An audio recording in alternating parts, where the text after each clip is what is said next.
Dan materi kita hari ini judulnya adalah kesalahan paling fatal dalam memupuk yang sering dilakukan oleh petani. Kenapa saya bilang kesalahan paling fatal? Karena kita selalu beranggapan bahwa memupuk banyak itu sama dengan bagusnya, tidak? Nah, supaya katanya tanaman banyak makan, supaya tanaman banyak dapat nutrisi. Padahal kita aja sebetulnya kita aja terlalu banyak makan melebihi dosis yang semestinya, melebihi porsi yang semestinya, yang terjadi kita kekenyangan, ya tidak? Dan apa dampak kekenyangan bagi kita? Bergerak aja susah, ya tidak? Nah, mau gerak ke kiri ke kanan aja susah. Mau berdiri susah, bawaannya mau tidur, ya tidak? Saya bilang kenapa materi kita hari ini adalah kesalahan paling fatal, karena kebanyakan di kita itu selalu beranggapan bahwa mupuk itu mesti banyak, ngasih unsur hara itu mesti banyak. Nah, padahal semua makhluk hidup itu makan, semua makhluk hidup itu mengambil nutrisi sesuai dengan porsinya masing-masing. Apa sih kira-kira dampak kelebihan unsur hara? Apa sih kira-kira dampak kelebihan pupuk pada tanaman?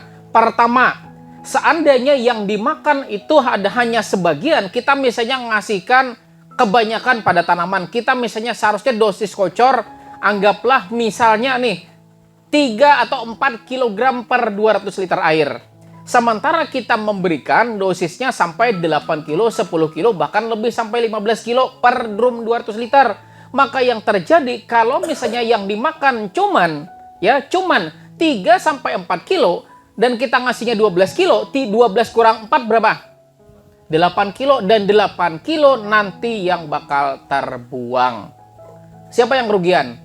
Kita, betul tidak? Itu kalau yang dimakan cuman 4 kilo.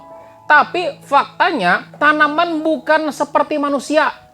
Tanaman itu kan menyerap unsur hara, tanaman menyerap pupuk melalui pupuk yang sudah terlarut di dalam air. Nah, jadi tanaman itu tidak bisa membedakan airnya itu berapa ppm, nggak bisa. Pokoknya ada air diserap, ada air diserap. Kan seperti itu. Hingga yang terjadi adalah, yang diserap terlalu tinggi kandungannya menyebabkan namanya overdosis. Selain dari overdosis, pupuk-pupuk yang tadinya tidak terserap kemudian menyebar kemana-mana akan menyebabkan namanya kerusakan lahan. Makanya kita selama ini berpikir, kenapa ya kok semakin tahun lahan pertananku jadi semakin tidak subur? Kenapa ya panennya semakin tahun semakin berkurang? Nggak seperti waktu saya buka lahan. Ya sebetulnya karena penumpukan pupuk yang terlalu banyak.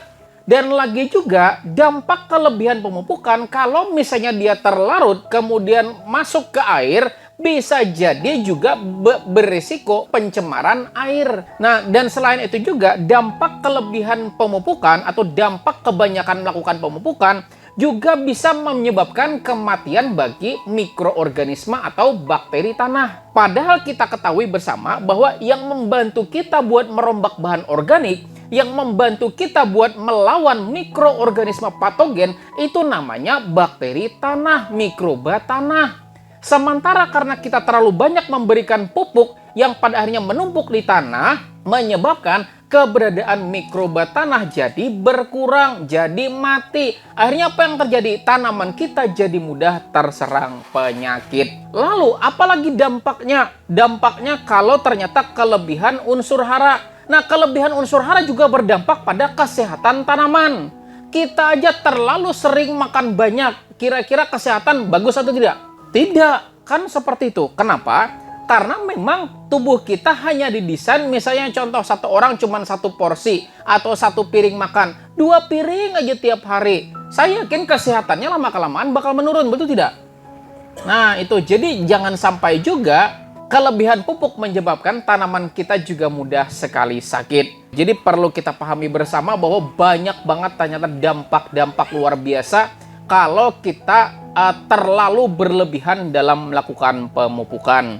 Nah, lalu apa saja sih kira-kira faktor-faktor yang mempengaruhi overdosis pupuk atau unsur hara pada tanaman? Nah, yang pertama yang bisa menyebabkan overdosis itu karena memang kita dosisnya berlebihan. yang seharusnya 3-4 kilo atau maksimal 5 kilo per drumnya, kita langsung ngasih 10 kilo, kita ngasih langsung 12 kilo. Nah, akibatnya TDS atau nilai ppm-nya terlalu tinggi, tanaman kita terlalu banyak menyerap unsur hara, menyebabkan tanaman kita jadi overdosis. Contoh aja kalau kita minum teh, ya kan? Minum teh, satu gelas dikasihkan gula 1 sendok, mungkin masih enak. 2 sendok mungkin masih bisa keminum. 3 sendok apa yang terjadi? Keminum tidak? Bisa jadi tidak keminum. Kan begitu. Nah, yang kedua yang menyebabkan overdosis juga adalah interval pemupukan yang terlalu cepat. Jadi cara menghitungnya, ya cara menghitung contoh kebutuhan nitrogen harian per tanaman. Ya, contoh kebutuhan nitrogen harian per tanaman. Nah, pada masa vegetatif, pada masa pertumbuhan, tanaman hanya membutuhkan kisaran 300 ppm untuk nitrogen dalam kebutuhan hariannya. Kemudian untuk unsur fosfor, dia juga hanya membutuhkan 300-an ppm per harinya. Bagi Bapak Ibu semuanya di sini pernah tidak melihat di makanan ada tulisan di situ kebutuhan 2000 kilokalori per hari, ada tidak? Nah, itu sebetulnya adalah kebutuhan manusia atau kebutuhan kalori manusia per harinya. Sama juga dengan tanaman, dia butuh nitrogen sebanyak 300 ppm per hari. Dia butuh fosfat sebanyak 300 ppm per hari. Dia butuh kalium sebanyak 200 ppm per hari. Memang kebutuhannya segitu. Cara menghitungnya adalah kalau misalnya ppm hariannya misalnya 300, maka 300 kali 7 berapa? 2100. Nitrogennya 2100. Kemudian fosfat misalnya 300 ppm kali 7 berapa? 2100 lagi. 2100 sama 2100 berapa? 4200. Kalium misalnya kebutuhannya cuma 100 kali 7 berapa? 700. Berarti dalam per minggu kita cuma memupuk cukup 5000 ppm. Selesai.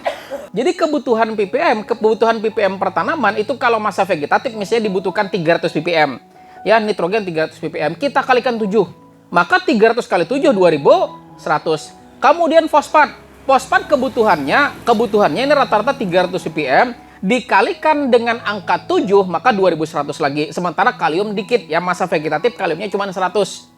Maka 100 dikali 7, 700. Nah, 4200 tambah 7, nah berapa? 49 atau 5000 ppm. Maka Anda ngucor tanaman pada masa vegetatif cukup 5000 ppm. Maka berapa dosisnya? Untuk dapat 5000 ppm, Anda cukup ngasih 1,5 kilo per 1 drumnya cukup. Ibarat dilebih-lebihkan 20%, bolehlah misalnya sampai maksimum 2 kilo, masih nggak apa-apa. Tapi beda halnya pada masa generatif.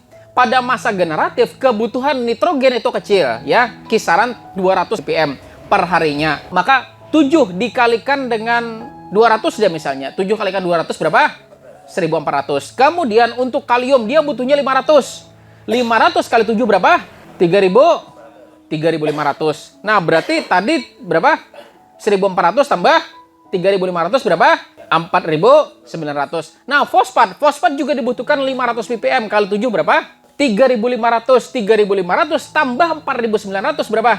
8400. Jadi Anda ngocornya 8400 saja cukup. Lalu kalau 8400 itu dosisnya berapa? Dosisnya sebetulnya 3-4 kilo cukup. Anunya per drumnya cukup.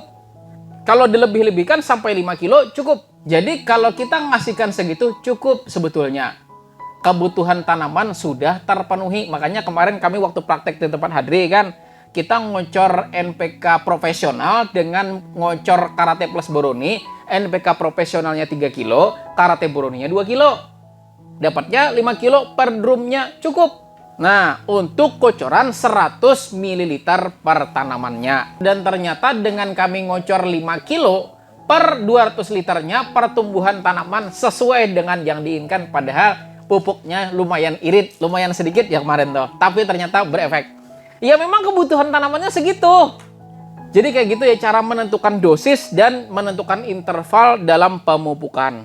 Nah, kemudian juga yang mempengaruhi overdosis tidak hanya pemupukan tersebut adalah faktor cuaca. Di mana ketika cuaca yang panas seperti ini, pemupukan kalau bisa lebih diencerkan. Ya, lebih diencerkan. Kenapa? Karena gini, kan kita tahu bahwa pupuk itu diserap tanaman melalui air, betul tidak? Nah, ketika kondisi kering kerontang seperti ini, maka berapapun ada air langsung diserap. Bayangkan kalau kita langsung mupuk ngocornya cuma 50 mili per tanaman, langsung diserap segitu, konsentrasi besar, overdosis. Apalagi ngocornya di sore hari, overdosis. Kalau ngocor di pagi hari mungkin tanah masih basah gara-gara malam atau pagi, betul tidak? Tapi kalau ngocor di sore hari, sebelumnya di siang hari sudah panas kering kerontang, air di dalam tanah sudah diserap oleh sinar matahari, maka yang terjadi bakal berpotensi overdosis. Jadi waktu pemupukan dan juga cuaca itu mempengaruhi juga tanaman kita bakalan overdosis atau tidak. Nah, maka dari itu setelah kita mengetahui di sini, ayo Bapak Ibu semuanya di sini kalau mau mupuk di pagi hari boleh masih pupuknya tuh agak dikentalkan, tapi kalau di sore hari saran kami lebih diperbanyak airnya.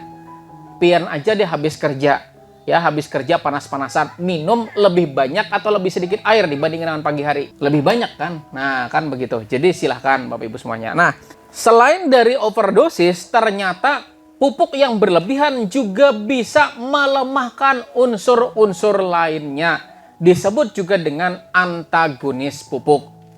Nah, yang dimaksud dengan antagonis pupuk ini seperti ini. Ketika kita terlalu banyak ngasih gula di dalam larutan teh, kerasa nggak lagi tehnya? Yang kerasa justru gulanya, betul tidak?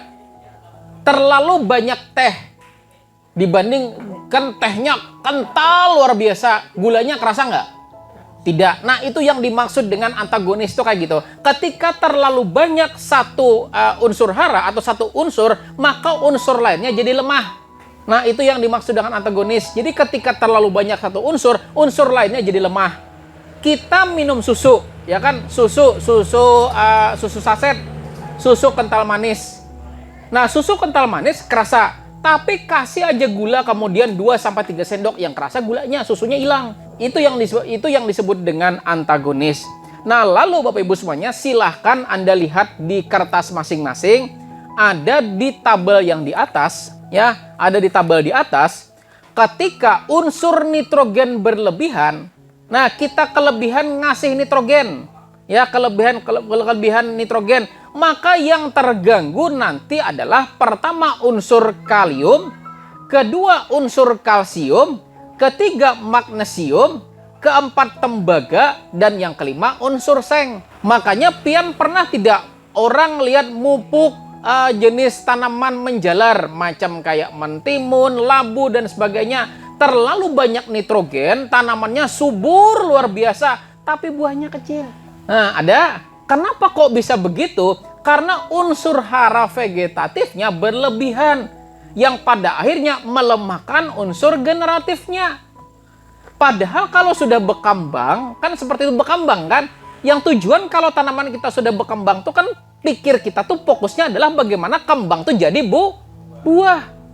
Ini ndak dibanyaki lagi nitrogennya, akhirnya unsur kaliumnya jadi terganggu. Nah, jadi dengan terganggunya unsur kalium tersebut menyebabkan produksi jadi tidak maksimal. Nah, pian di sini pahami ya, kalau nitrogen kebanyakan maka unsur kalium itu nanti bermasalah. Yang kedua unsur kalsium. Kalsium adalah unsur hara yang dapat mempertebal, memperkuat dinding sel tanaman, betul tidak? Nah, dan kalsium juga adalah pertahanan tanaman pertama dari serangan penyakit, gangguan, patogen. Nah, bayangkan kalau unsur kalsiumnya terganggu, apa yang terjadi? Tanaman kita jadi mudah sakit. Makanya kalau tanaman kita tuh hijau luar biasa. Contoh ada tidak di sini yang pernah lihat tanaman padi? Hijau luar biasa dibupuk pakai urea, apalagi campur Ponska. Wah, senang kan hati hijau. Saya bilang ini hati-hati nih minggu depan. Ternyata minggu depan kena blast. Ada? Pernah kelihatan kayak gitu? Hijau banget luar biasa. Wah, senang banget hijau luar biasa. Tapi ternyata seminggu 2 minggu kemudian kena blast. Kenapa? Karena ternyata dinding sel tanaman mudah ditembus oleh penyakit. Nah itu, jadi dengan terlalu banyak nitrogen itu dapat melemahkan unsur kalsium. Jadi Bapak Ibu semuanya silahkan di sini dilihat. Artinya kalau kita kebanyakan nitrogen ini nanti akan berpengaruh adalah kalium, kalsium, magnesium, tembaga dan juga seng. Nah selanjutnya yang di bawah ada unsur apa? Fosfor. Fosfor ketika terlalu berlebihan justru nanti akan mengganggu penyerapan besi, kemudian Zn, tembaga, dan juga mangan. Lalu apa yang terjadi ketika unsur mikronya terhambat? maka akar tanaman nantinya bakalan besar, panjang, tapi tanamannya kerdil. Makanya fosfor kalau berlebihan juga akan menyebabkan masalah. Nah, kemudian kalium. Kalau kalium terlalu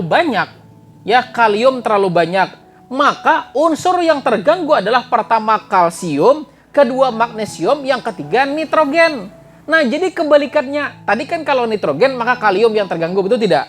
Nah, kalau kalium kebanyakan, nitrogen yang terganggu. Makanya kalau masa vegetatif sebaiknya hindari pakai KCl. Karena KCl itu kaliumnya 60%. Karena kalau Anda pakai vegetatif di KCl, unsur generatifnya terlalu banyak di vegetatif, maka nitrogennya kurang. Pertumbuhannya nanti dijamin tidak akan sehijau yang tanpa KCl. Dan saya bilang KCl itu simpan aja nanti buat pada masa generatif. Kemudian yang di bawah kalsium, ketika kalsium terlalu banyak, maka magnesium, kalium, dan juga boron itu bakalan terganggu. Kemudian di bawahnya lagi ada magnesium, ketika terlalu banyak magnesium, maka kalsium dan kalium terganggu. Makanya pian-pian di sini kalau pernah minta saran di ulun, berapa sih dosis Mag S yang paling tepat, magnesium sulfat yang paling tepat, ulun biasanya rekomendasikan maksimal 2 sendok aja campurannya. Supaya jangan terlalu besar. Karena kalau terlalu besar nanti takutnya bakalan menghambat unsur-unsur makro lainnya. Sedangkan sulfur di sini akan mengganggu unsur molybdenum, nitrogen, dan juga kalsium. Nah itu, jadi hati-hati ya Bapak Ibu semuanya. Kalau unsur hara tertentu berlebihan, pasti akan menghambat unsur hara lainnya. Setelah kita mempelajari soal antagonis pupuk, nah, di mana satu pupuk ketika kelebihan dapat melemahkan unsur lainnya, baru yang selanjutnya kita akan mengetahui bersama bagaimana gejala tanaman seandainya kelebihan unsur hara.